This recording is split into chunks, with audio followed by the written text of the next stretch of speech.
Our good friend Carolyn Hinkle wanted us to share with you some of her thoughts on coming to the Lord in faith. She points us to Hebrews 11:1.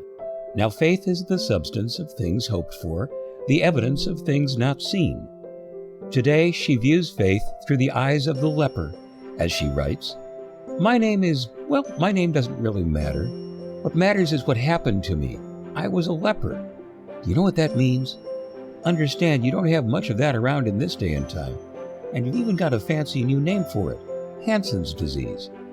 But let me tell you, in my day, the very word was enough to cause people to throw stones at you, to keep you away from them. We weren't allowed to enter walled towns or cities. Consequently, we mostly lived out in the countryside. We tended to band together to help each other. That was the only way we could survive. Sometimes kind folks would bring food and clothes, but they didn't want to get too close, and were always careful to keep upwind. I agree, we weren't pretty to look at, and we stunk something awful, but we were still people. People just like you, with the normal wants and needs. Well, one day we began to hear about some Jesus fellow that was going around talking about love and joy and happiness. Some of us got a real hoot out of that. Yeah, we said, he should come here and talk about love and joy and happiness. One whiff of us, and he just loved to be someplace else. But, I got to thinking about it. Why, I had even heard someone say that they thought someone said that he claimed to be the Son of God. I didn't think that could be possible. The talk grew stronger and stronger. They said he was going around the whole area, and all kinds of people with all kinds of sicknesses were getting healed, even epileptics and paralytics. There was even talk of a man who had been blind all his life who could now see. The more I thought about it, the stronger my desire to see this man. I just wanted to see him. I knew the crowds wouldn't let me get too close, so I had to pick my spot carefully. He had been up on the mountainside for quite a while. Some said teaching some more on how to be happy. I figured that would put the crowd in a pretty good mood, which might help me get closer. So I scouted out the area and I found a spot where I'd be in a shadow, right by the path he would have to take down the mountainside. It worked just perfectly. I could see him coming. Large crowds followed him, and they did seem to be pretty happy. I watched and waited.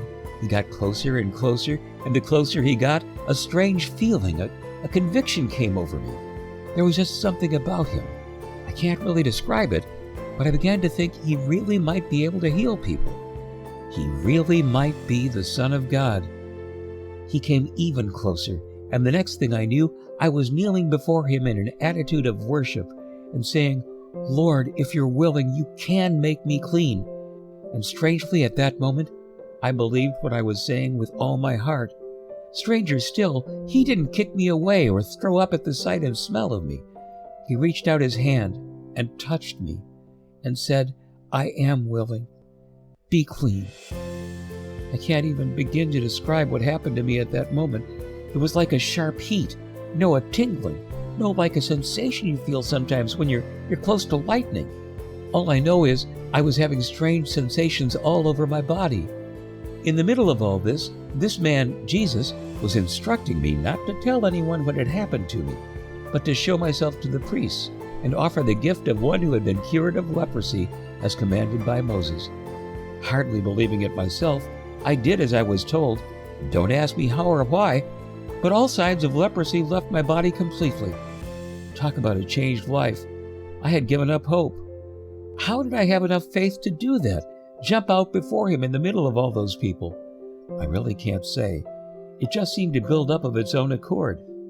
The more I heard about him, and then when I sought him out, the closer he got, until finally I was looking full in his face, it just happened.